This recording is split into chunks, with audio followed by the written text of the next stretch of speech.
poor old Rachel Reeves, Rachel from Complaints, was still today trying to act like they had changed the winter fuel allowance. Oh, we're still means testing it.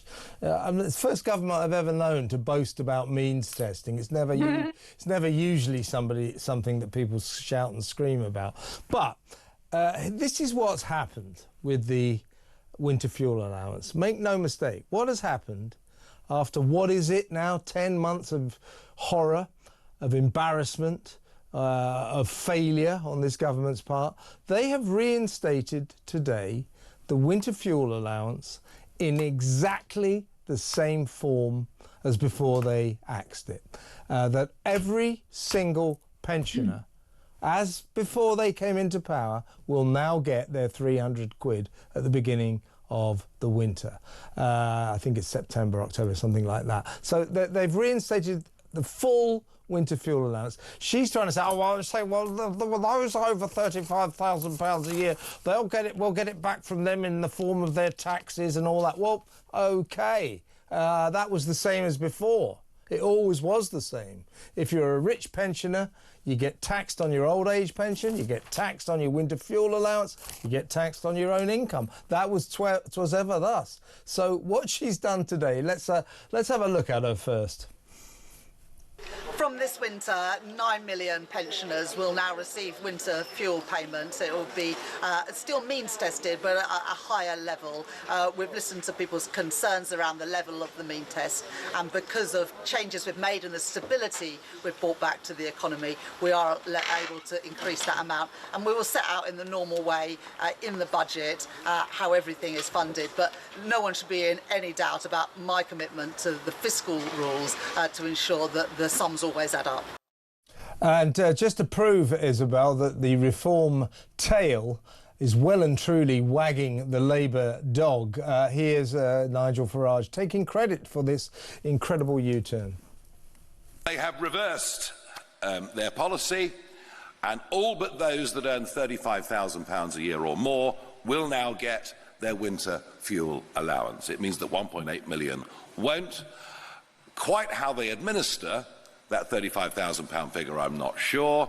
I always thought it would be easier to say no winter fuel allowance if you pay, say, 40p tax or more. But it is a considerable step in the right direction. There'll be a lot of pensioners out there very, very pleased, including constituents. Well, I can help Nigel there. I think he's slightly off beam. What Rachel Reeves is actually saying is every single pensioner will get the money. But those on more than £35,000, when they do their tax returns, the government will try to see to it that that £300 they pay completely in tax. So, in effect, in the long run, they don't really get that £300.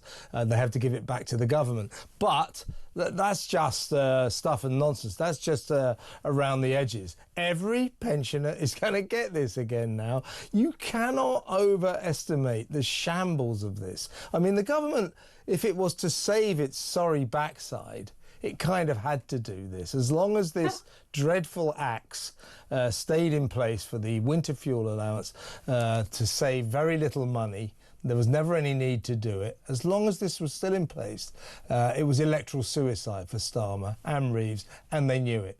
And so now, what they did, I know this as well, because they looked at ways of saying, right, well, only 7.9 million pensioners will get it, 1 million won't get it. Now, if they went about means testing it up front, as it were, if every pensioner had to fill a form in to see whether or not they warranted the payment, that would cost an absolute fortune.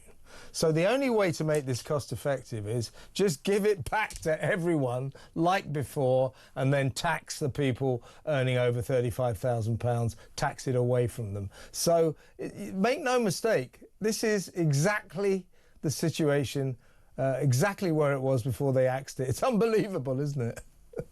I mean, this has been an absolute political disaster for this government. It is a screeching U-turn. And the only thing that surprises me is how long it took. I mean, I remember when the policy was first announced, and amid the initial furore, I thought, they are going to have to U-turn on this. I mean, I've seen these things play out before, and you kind of know when a government is going to have to U-turn on something, when the scale of the backlash is so enormous and it affects their core vote, which it really does. It's obvious that they will have to do something. But in a way, what they've done is sort of the worst of all worlds, because they've dragged it out for so long that the damage has really, really crept in deep. And the reason that they've finally grudgingly U-turned is because they're terrified of reform, and Nigel Farage there.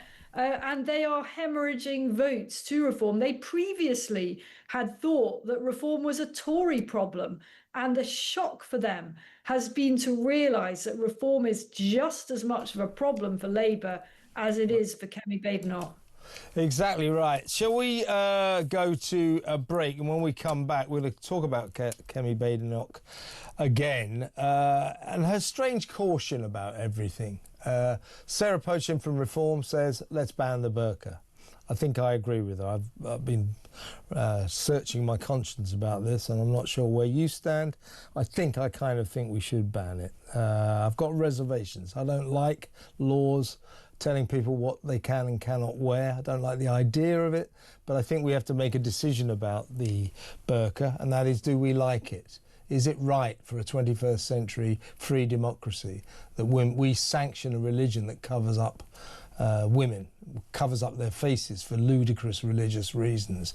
So we have to think about that. Anyway, Sarah Pochin, I thought rather magnificently opened the debate, said, come on, we need to talk about this. Richard Tice backed her up and said, yes, we need a debate. Now, how did Kemi Badenoch respond?